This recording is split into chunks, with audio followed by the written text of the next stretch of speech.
marathon is just about seeing long term, seeing a vision, understanding that nothing really worthwhile happens overnight, and just sticking to your script long enough to make something real happen. Laying a brick every day instead of trying to build a brick wall. Just lay a brick every day. Eventually you look up, you're gonna have a brick wall. I never been one of them people that could be comfortable being careless.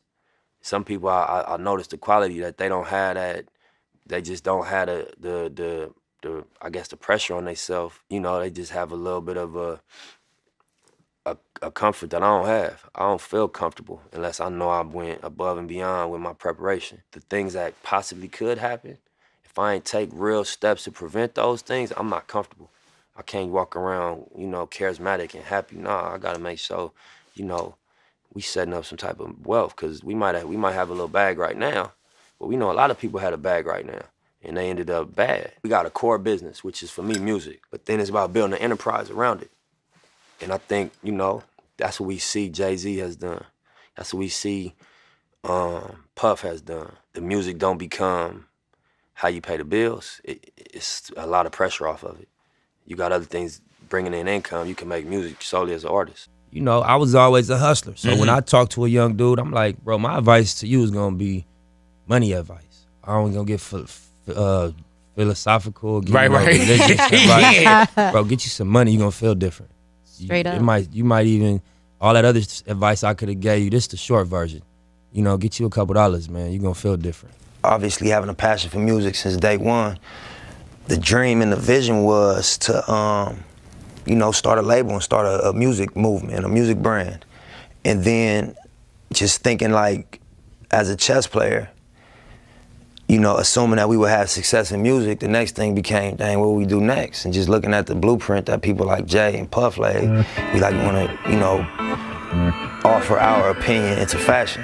Yeah, so the actual brand, the name of the brand obviously is the Marathon, and it just stands for endurance. It stands for staying down. It stands for like not quitting, accepting the ups and downs of whatever game you commit yourself to and riding it out, you feel me? Because, you know, that's the reality of, you know, success or greatness, that it come with a roller coaster ride, you know? So I think that anybody could apply the marathon concept to what they do, if it's sports, if it's fashion, if it's music, if it's hustling, whatever, you're on a marathon, you know? So to make that the basis of our, you know, fashion line, I look at it like, you know, we honor the people that ain't quit. We honor the people that stay down. You know, I be juggling. You know what I'm saying? I juggle a lot. I play a lot of positions. You know what I mean? So, my mentality when I do start to be like, damn, this is a lot. You know what I'm saying? It's just like, you know, that's what it's supposed to feel like. If you are going toward what the vision look like, and that's like greatness. That's, you know, on multiple levels. That's the vision that I'm working toward. So I'm like, I just think about that. Like, this shit ain't supposed to feel, you know, comfortable. It's supposed to be uncomfortable. It's supposed to stretch you. It's supposed to be a burden to a degree. And you gotta, you know, wrap your mind around that and accept it and embrace it. And you catch some wisdom off of that. You know what I mean? Yeah, get the walls. Nah, you know what I'm saying? We used to have the studio set up here, you know what I mean? And just motivation on the wall, you know what I mean? We brainstorm, round table. A lot of times if we ain't at the studio, we ain't at the shop, we come on Madden, you know what I'm saying? You gotta all money in, you know, stay focused. Quitting is not an option. 6 O's make $1 million.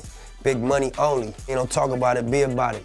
You know what I mean? How hard are you really going? Different things that you wake up to, you know what I mean? When you're on this marathon. Words is powerful, you know? And I think that the ability to articulate, you know, you could really impact people. I think as human beings, everybody has a natural gift and a natural passion, but then you go outside and you get influenced and you feel pressure from what's going on outside.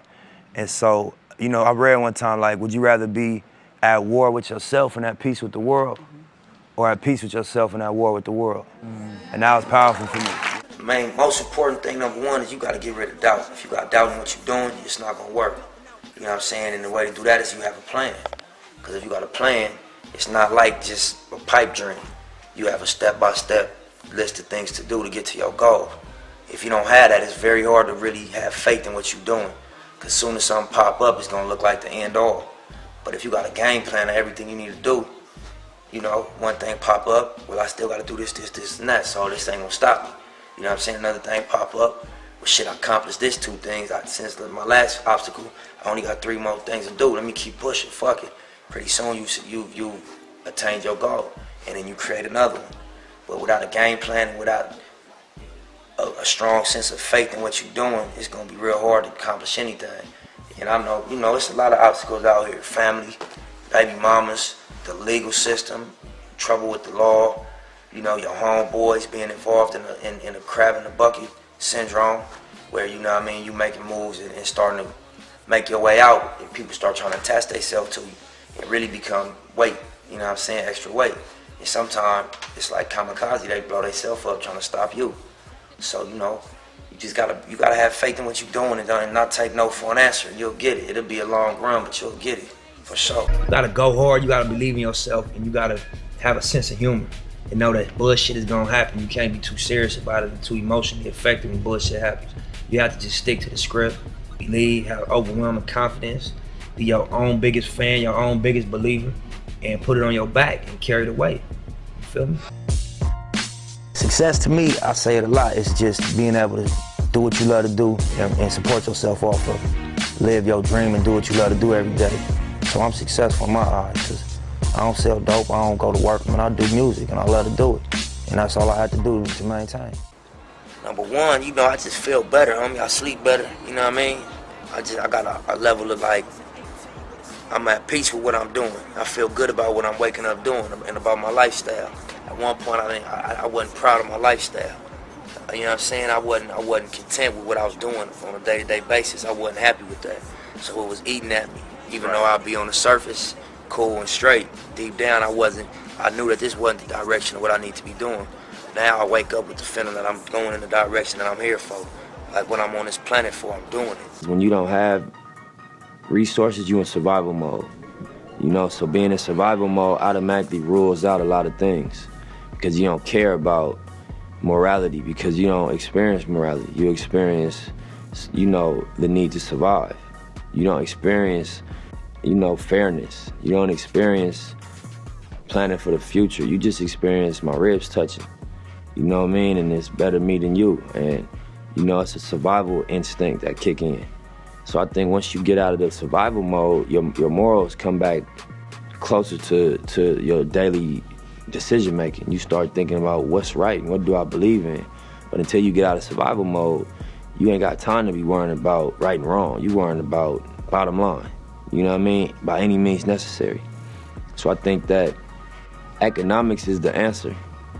Empowering people economically is how you really, really impact. But I don't know if it's about dropping a bag of money in the hood. I think it's about impacting culture in a way that, you know, the mentality changes. I couldn't make a blanket statement to just the young people doing dirt. I don't think that's honest. You know what I mean? It's context for everything. Nothing happens in a vacuum, you know? But I would say that, you know what I mean, you're gonna lay in the bed you make. You're not gonna get away with nothing in terms of the energy. You know what I mean? You might beat the camera or the police. They might not catch you for what you're doing, but the energy is always gonna return to you. So when you just living in this cycle of being negative all day and just putting out negativity and that's the only energy you putting out, it's gonna return to you in different form than you put it out in. So I would just say, you know, master your energy. Do your best to master your energy and what you put out, you know, and unless that's what you want, you know, because you entitled to whatever you want to create, whatever experience you want to create for yourself. But if you're tired of that shit, adjust the energy. You know what I mean? As best you can. Adjust what you wake up thinking and what you say. And then lastly, what you do. And that's not an easy thing to do because it's such a pressure in these areas to just go by the way things are. But, you know, it's a lot of examples that you could look up to as young kids in the streets. You could look up to Kendrick Lamar. Not the words, forget what he's saying, just where he came from. I seen him, you could YouTube him freestyling in the Nicholson Garden Projects. You could look up to a Nip Hussle. You know, you could look up to any one of these guys that came from this this hopelessness and you know, wiggle their way through it. You know what I mean? And you can reverse engineer what they did. You know, look at the steps. What happened? The example I would like to set is by my demonstration. Like, yeah, you can get it. It wasn't no outlet for me. I was on Crenshaw and Slauson, and I created an outlet. My trunk. You feel what I'm saying? Everything is cheap. The camera we filming this interview on is probably less than $200. You know what I mean? So you can definitely touch people for a small amount of money if that's what you want to do. It's no longer a $10,000 camera, $200,000 studio. It's not. That day and age is over with. The playing field is level. So if you got an idea and a game plan and you want to do something, you can really do it. And that's my example I set. All my original goals, I met them. I had goals as somebody coming out the street. So I didn't have a hell of a entertainment set of goals. I never wanted to win a Grammy. That was not my goal coming out the street. Them is music goals now that I'm in the music game. That was never my goal. I never thought about selling 1 million records. I thought about, you know, doing something legit to make my money and being able to, you know, not worry about when I heard the helicopter late at night thinking they was coming to kick the door down. Right. You know, I was like, I read an article that Joel Santana made $15,000 a show. I don't know if it was true or not, but I'm like, damn, you can make $15,000 a show? That's how I was thinking at that time. Like, you know, what we did as teenagers to make $15,000, you get a lot of years for it. Absolutely. So, you know, you could go do a tour where you make that every night. And then I remember looking at every state, like it's 50 states. If I could sell 1,000 units in each state, indie, at $8 a unit, you know what I mean? I could make somewhere near $500,000 if I just figure out how to do that. And that was my little entry level goal. So, you know, we established and accomplished them things early and had to redevelop my goals. Now that I was in the game and I learned niggas get $1 million a show, niggas get $500,000 a show. I didn't know that. I didn't know that, you know, I knew, but I didn't think that it was realistic that you could really sell millions and millions of records and become a global brand. So as I became exposed to these situations, met these people that performed on that level, and like, you know, you ain't no smarter than me. You know what I'm saying? You just in a position. You just, you know, you sitting in a space where you could execute on that level. You know what I mean? I started reestablishing what my goals were. One thing I noticed about myself, when I like, I think, you know, thoughts is powerful in all facets. Because even my career, even my life, you know, things end up turning out exactly how I visualized them. Not in this time frame I expected. You know what I'm saying? You always want shit to happen overnight. But, you know, I just had clear visions. You know, obviously outside of my girl. I just mean in music and hustling and just how I viewed myself as an adult when I was a young dude coming up. And your thoughts powerful. That shit, you know, come to life if you stick to your script. Creative destruction, a risky business of going against the grain. The reasonable man adapts himself to the world. The unreasonable one persists in trying to adapt the world to himself. Therefore, all progress depends on the unreasonable man. On the head. It's radicals, you know what I'm saying?